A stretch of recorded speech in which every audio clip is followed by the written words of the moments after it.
Hello YouTube, this is Hunter Surge of the Brawler Cafe. So this is going to be a new thing inspired by Spanish for cheese, Mr. Magnus, Quiso. I probably said that wrong because I do every single time because something is wrong with my mouth.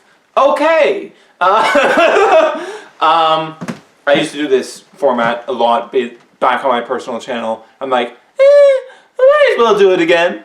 Might as well do it again. So, we have new things to analyze.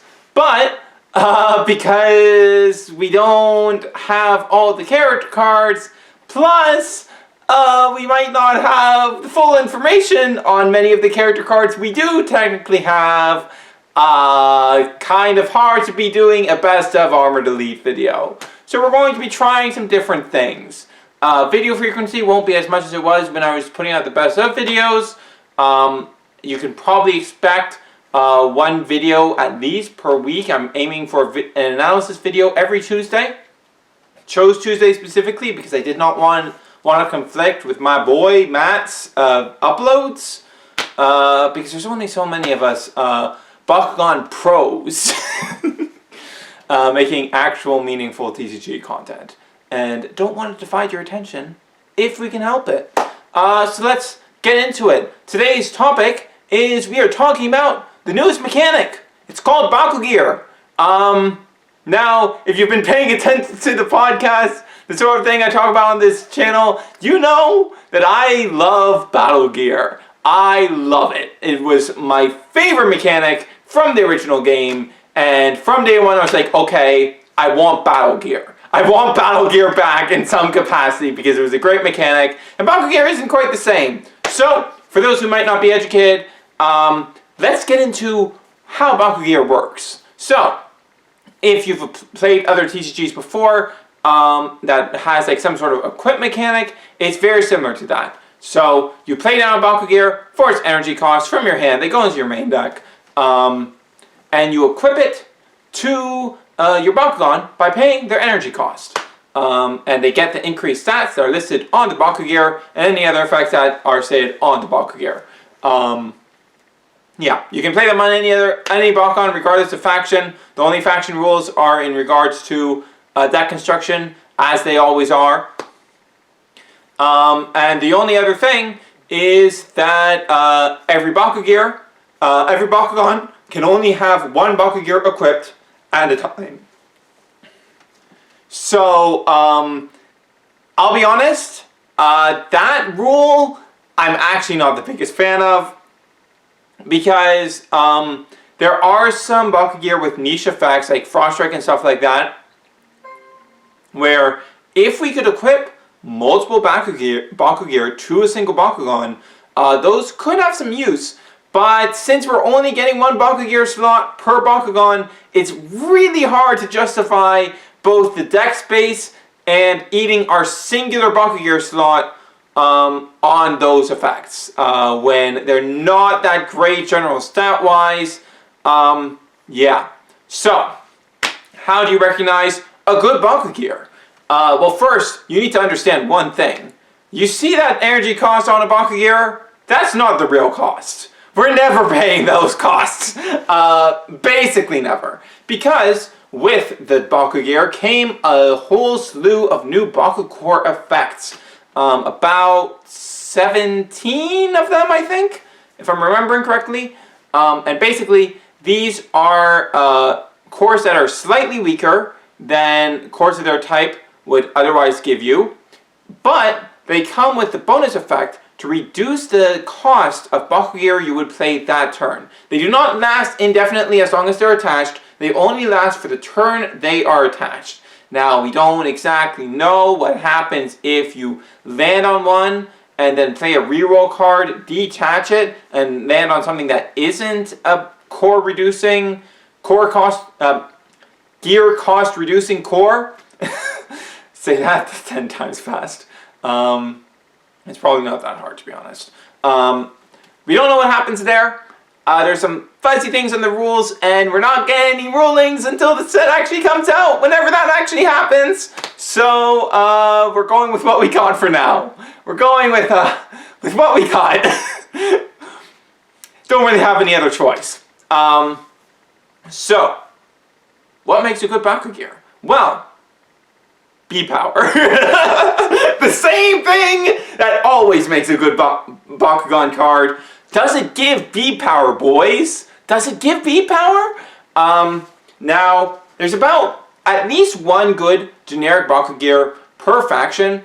So what this means is that it's practically impossible to build a deck that doesn't have access to a good generic BakuGear for boosting B-Power. That you can get at a relatively low cost. And because of that, this means that there's really no reason not to run like at least one playset of a BakuGear in a deck, because if you're not, you're just missing out on getting those gear bonuses that your opponents will be able to get. So, let's go over some basic ones that are good. Starting from the top, let's talk about Glimmer and Glaive, the far and away best Baku-Gear. If this was a super rare, it would probably end up being the packed or super fuel of this set. Glimmer and Glaive is honestly absurd. So it's 4 energy, plus 400B, plus 0 damage.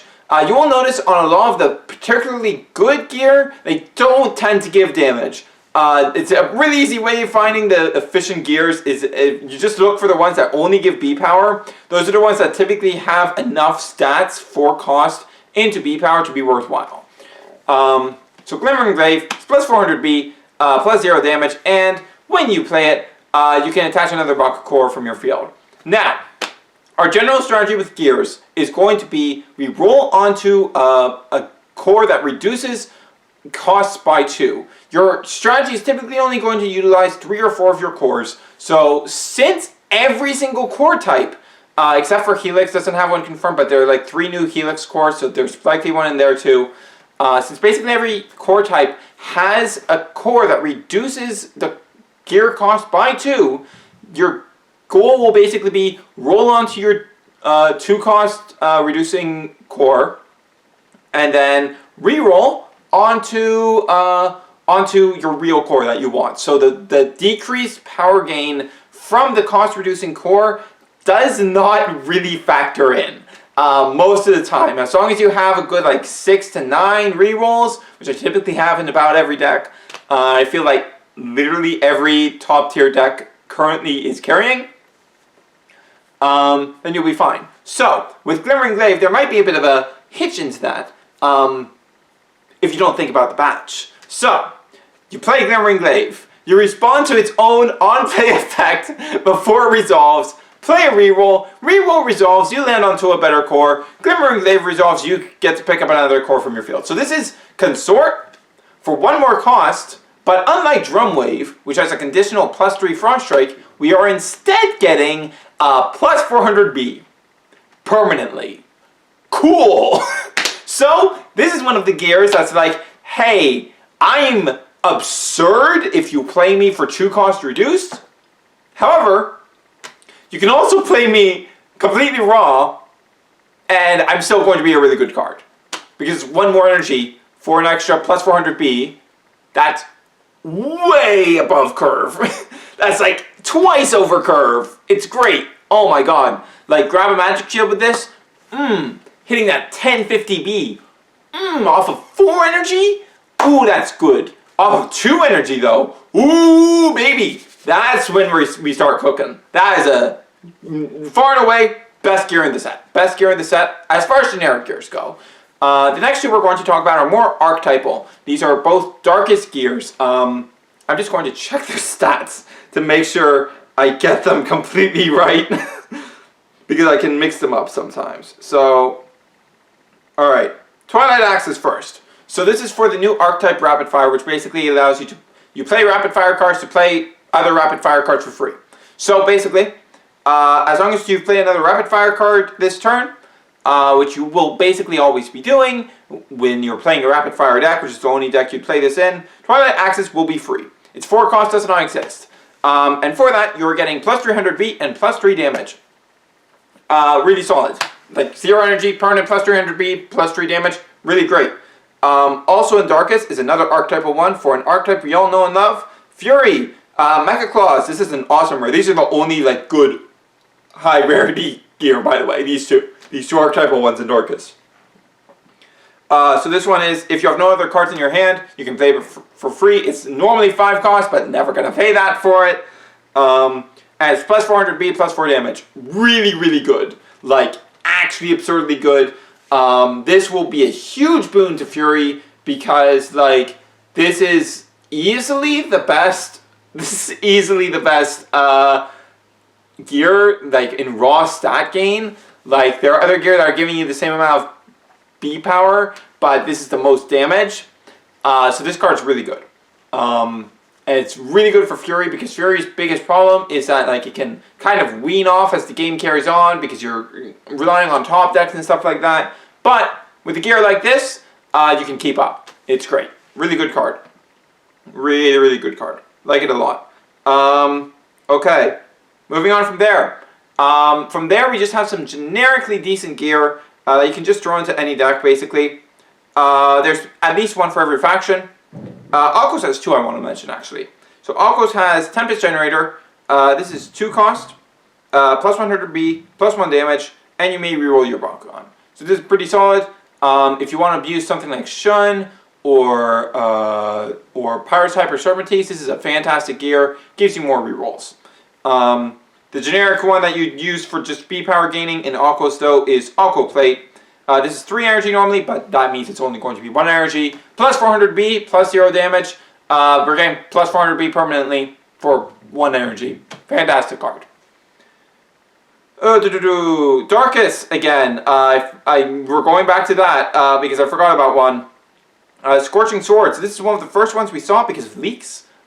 This is 2 energy, plus 100B, plus 1 damage, but also gives Shadow Strike. So this is great for Helix decks because it allows you to ignore the negative, the stat reductions from your Helix cores, which is great. That's great. So just play it down for free and ignore your Helix cores downsides. It's great. And also, like, get the bonus of ignoring Nature's Power. That's a nice little bonus to have as well. That's it for Darkus, really, though. In Chaos, we have one other one besides Glimmering Glaive, but Glimmering Glaive is, like, really all you need. But you've also got Guardian Wings. This is 3 energy, so 1 energy. When you play this, draw 1, and it's plus 100B, plus 3 damage. This is nice because of the draw 1, obviously. If you want a bit more draw power of your gear, this is, like, decent. And it also gives you, like, it's one of the better damage boosting gears, to be honest, because of the refund, and it gives you 3 damage, so that's pretty nice.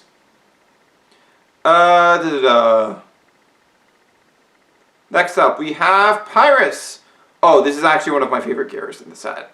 This is one of my favorites in the entire set. This is Fire Launcher. So Fire Launcher is 5 energy, big cost, plus 300B, not much benefit. But when you play this, plus 4 temporary energy. So you play this normally, you're only spending 1 energy on it. And if you play this for reduced cost, you're gaining 1 energy. So it's like, it takes a bit before you can play it, but it's really good. Like, it's kind of crazy. I like this card a lot. I think this is going to be really solid. I think that's it for Pyrus, though.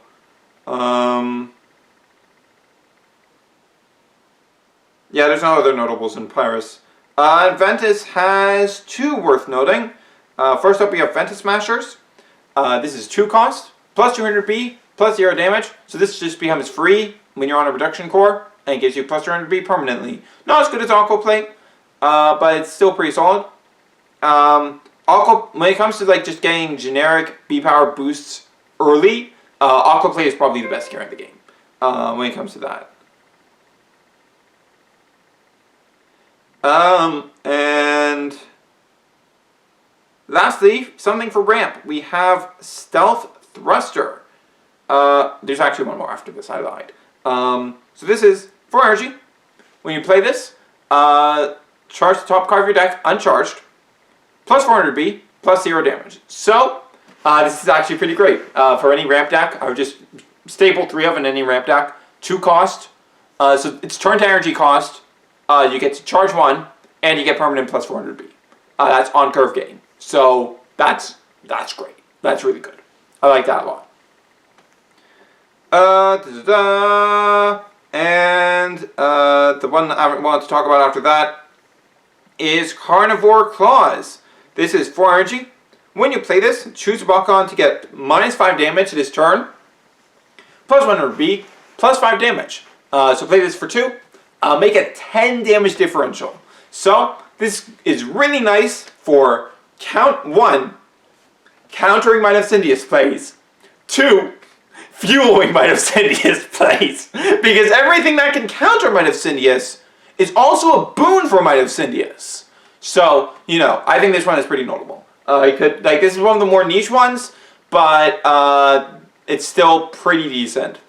And there's just actually a last couple that I want to note.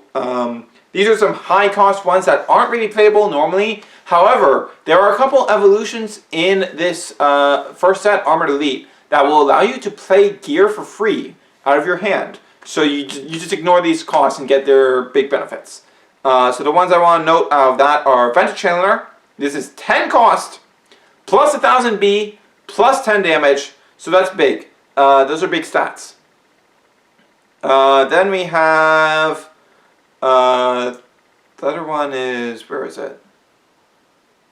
Heyo Bracers, 6 energy, plus 1000 B. So similar thing to Chandler, except it's only giving you B power. This is one you'd go for if you want something that you could play normally without having to cheese it out. These are cards that could also end up in a Dan deck, of course.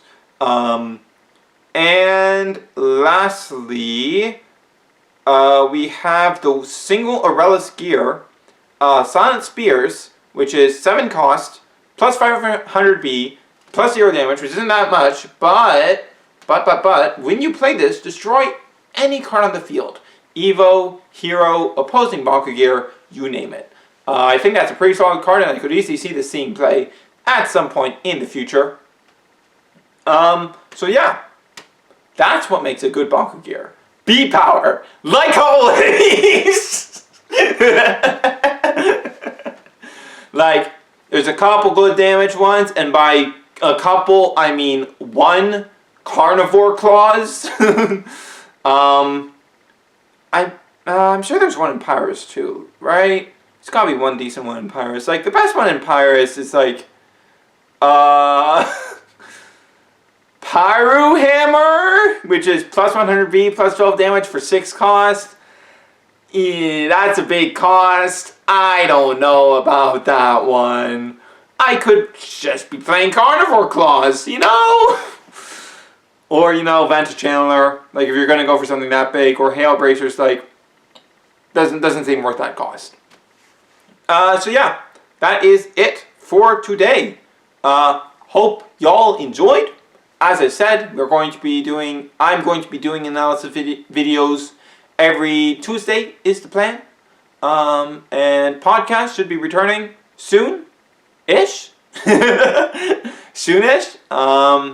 And also, I'm not quite going to talk about this yet, but something might be happening in late December to early January.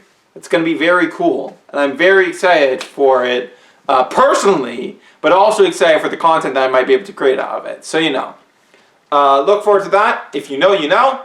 And yeah, this is Hunter Surge for the Brawler Cafe signing off. I almost forgot. You thought you could escape without me shilling, but I got a shill. Okay, if you need singles on TCG Player, be sure to use our affiliate link down in the description. We will get a percentage back. So if you want to support the channel by doing something you're already going to be doing, that's the way to do it. With that said, this is Hunter Surge for the Brawler Cafe.